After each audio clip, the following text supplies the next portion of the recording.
আচ্ছা, তো কোপা আমেরিকাটা শুরু হতে যাচ্ছে নিশ্চয়ই আপনারা জানেন। আর উদ্বোধনী ম্যাচে আর্জেন্টিনা কানাডার এগেনস্টে মুখোমুখি হতে যাচ্ছে। ডিফেন্ডিং চ্যাম্পিয়ন আর্জেন্টিনার খেলা দিয়েই এবারের কোপা আমেরিকাটা শুরু হচ্ছে। আজকের ভিডিওতে আর্জেন্টিনা বনাম কানাডার মধ্যকার ম্যাচের সংক্ষিপ্ত একটা ম্যাচ প্রিভিউ করছি। কিভাবে খেলা দেখতে পারবেন কোপা আমেরিকার খেলাগুলো, সেগুলো আজকের এই ভিডিওতেই জানতে পারবেন।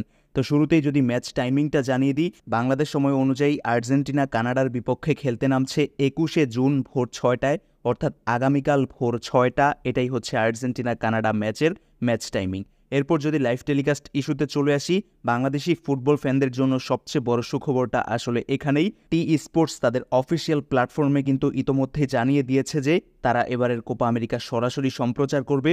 অর্থাৎ টি স্পোর্টস বাংলাদেশের প্রথম স্পোর্টস চ্যানেলের পর্দায় আপনি এবার কোপা আমেরিকাটা একেবারে ইজিলি সরাসরি দেখতে পারবেন।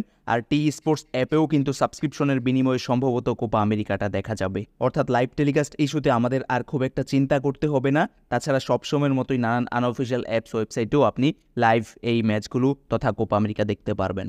তাছাড়া সত্যিকার অর্থেই আর্জেন্টিনা সাম্প্রতিক বিগ টুর্নামেন্টগুলোতে কিন্তু শুরুর ম্যাচটাতে অর্থাৎ প্রথম ম্যাচে সাফার করছে।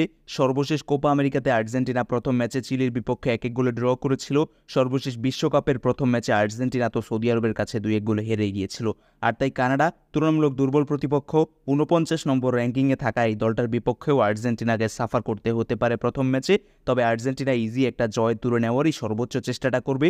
স্কোয়াড আপডেটটা যদি দেখে নিই, সেখানে আপনি দেখবেন যে আর্জেন্টিনার গোলবারের নিচে এমিলিয়ানো মার্টিনেজ থাকবেন। ডিফেন্সে Nahuel Molina, Cristian Romero, Nicolas Otamendi এবং মার্কোস আকুনার থাকার সম্ভাবনা বেশি। মিডফিল্ডে অ্যালেক্সিস ম্যাকঅ্যালিস্টার, রদ্রিগো ডিপল এবং লিয়ান্দ্রো পারেদেস থাকতে পারেন। আর ফরওয়ার্ড লাইনআপে লিওনেল মেসির সঙ্গে নিকোলাস গঞ্জালেস এবং হুলিয়ান আলভারেস।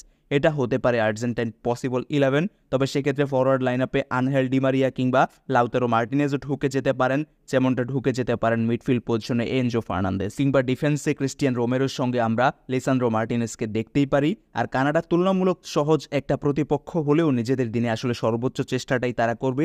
কানাডার পসিবল 11-এ সবচেয়ে বিগ স্টারের নাম হচ্ছে রাইট ব্যাক আলফান্সো ডেভিস, যিনি কিনা বায়ার্ন মিউনিখে খেলেন, এবং তার পেসটা যদি তিনি কাজে লাগাতে পারেন, আসলেই আর্জেন্টিনার বিপক্ষে থ্রেট ক্রিয়েট করতে পারেন তিনি। এর বাইরে ফরওয়ার্ড লাইনআপে লানিন কিংবা মিডফিল্ডে কোন, এরা কিন্তু খুব ভালো ফুটবলার এই কানাডার দলটার পরিপ্রেক্ষিতে। সেক্ষেত্রে নিজেদের দিনে তারা আর্জেন্টিনাকে চমকে দিতে পারে। তবে আর্জেন্টিনা কোপা মিশনে রয়েছে, টানা দ্বিতীয় শিরোপার লক্ষ্যে থাকা এই আর্জেন্টিনা দলটা কিন্তু কানাডার বিপক্ষে বিগ মার্জিনে জয় পেতে চাইবে। যাওয়ার আগে যদি হেড টু হেড ম্যাচের রেজাল্ট আপনাদের জানিয়ে দিই, এখন পর্যন্ত কানাডার বিপক্ষে আর্জেন্টিনা আসলে একটা ম্যাচেই মুখোমুখি হয়েছিল। 2010 সালের সেই ম্যাচে বড় মার্জিনে 5-0 ব্যবধানে কিন্তু আর্জেন্টিনা জয় পেয়েছিল। আর তাই লিওনেল স্কালোনির এই আর্জেন্টিনা দলটা কিন্তু প্রথম ম্যাচে জয় তুলে নিয়ে ফুরফুরে ম্যাচেজেই থাকতে চাইবে। পরবর্তীতে আবার দুইটা কঠিন ম্যাচও আর্জেন্টিনার সামনে রয়েছে। কোপা মিশনে থাকা টিম আর্জেন্টিনার আরও একটা ম্যাচ দেখার আমন্ত্রণ জানিয়ে আজকের এই ভিডিওটা শেষ করছি। আর্জেন্টিনা রিলেটেড ভিডিও পেতে আমাদের ফুটবল উইথ নাসিম চ্যানেলটা সাবস্ক্রাইব করে রাখবেন। আর ফেসবুক থেকে যদি ভিডিওটা দেখে থাকেন, অবশ্যই ফেসবুক পেজটা লাইক ফলো দিয়ে রাখবেন। ধন্যবাদ সবাইকে।